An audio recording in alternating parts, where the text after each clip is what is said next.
ನಾಲ್ಕನೇದು ಹೇಳಿದ್ನಲ್ಲ, ಅದು ಮಾನೋಜೆನಿಕ್ ಅಂತಂತ ಹೇಳಿದೆ. ಮಾನೋಜೆನಿಕ್ ಡಯಾಬಿಟಿಸ್ ಅಂತಂತಂದು ಅದು ಆನುವಂಶಿಕವಾಗಿ ಅಥವಾ ಜೀನ್ಸ್ನಲ್ಲಿ ಮ್ಯುಟೇಷನ್ ಅಂತ ಹೇಳ್ತೀವಿ, ಜೆನೆಟಿಕ್ ಮ್ಯುಟೇಷನ್, ಅದಗಳಿಂದ ವಂಶ ಪಾರಂಪರವಾಗಿ ಬರುವಂಥದ್ದು. ಇದು 4-5 ತಲೆಮಾರುಗಳಿಂದ ನಾವು ಫ್ಯಾಮಿಲಿ ಹಿಸ್ಟ್ರಿ ತಗೊಂಡ್ರೆ 4-5 ತಲೆಮಾರುಗಳಲ್ಲಿ ಡಯಾಬಿಟಿಸ್ ಇರುತ್ತೆ.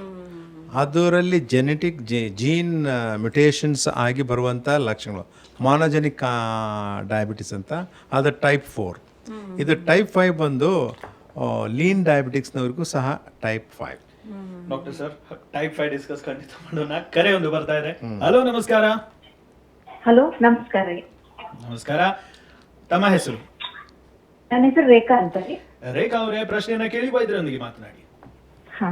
ಸರ್, ಈಗ ಪ್ರೆಗ್ನೆಂಟ್ ವುಮೆನ್ ಏನಾದ್ರು ಶುಗರ್ ಇದ್ರೆ ನಾಳೆ ಹುಟ್ಟೋ ಮಗುಗೂ ಬರ್ಬೋದೇನ್ರಿ ಅದು ಶುಗರ್? ಹಾಗೇನಿಲ್ಲ, ಆ ಥರ ಏನಿಲ್ಲ. ತಾವು ಅದ್ರ ಬಗ್ಗೆ ಭಯಪಡೋ ಅವಶ್ಯಕತೆ ಇಲ್ಲ.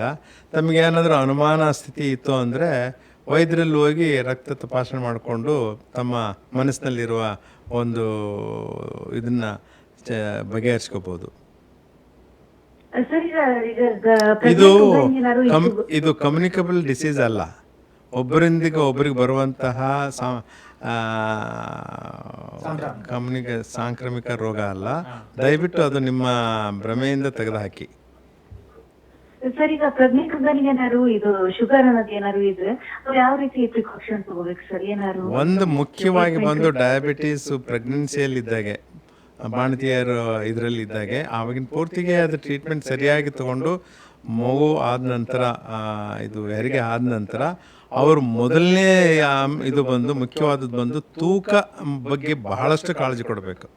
ಯಾಕೆಂದರೆ ನಮ್ಮ ಸಂಪ್ರದಾಯ ಪ್ರಕಾರ ಮನೆಯಲ್ಲಿ ಅವರಿಗೆ ತುಪ್ಪದ್ದು ಉಂಡೆಗಳು ಅವು ಇವು ಎಲ್ಲ ತಿನ್ನಿಸಿ ಅದೇನೋ ಒಂದು ಸಂಪ್ರದಾಯ ಬಂದಿದೆ, ಆದಷ್ಟು ಈಗ ಕಳೆದು ಹೋಗ್ತಾ ಇದೆ ಅದು.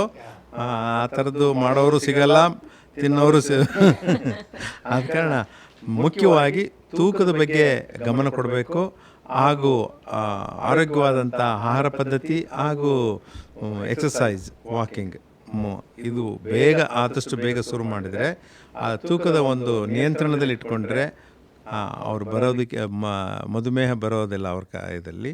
ಆದ್ರೂ 25% GDM ಅಂದರೆ ಶೇಕಡ 50%, 25 ಅಲ್ಲ 50% ಬರುವ ಒಂದು ಪ್ರಮೇಯ ಇರ್ತಾ ಇದೆ. ಆದ ಕಾರಣ ತೂಕದ ಬಗ್ಗೆ, ಅವರ ಆಹಾರ ಪದ್ಧತಿ ಬಗ್ಗೆ, ಎಕ್ಸಸೈಸ್ ಬಗ್ಗೆ ಮುಖ್ಯವಾದ ಗಮನ ಕೊಡಬೇಕಾಗ್ತದೆ.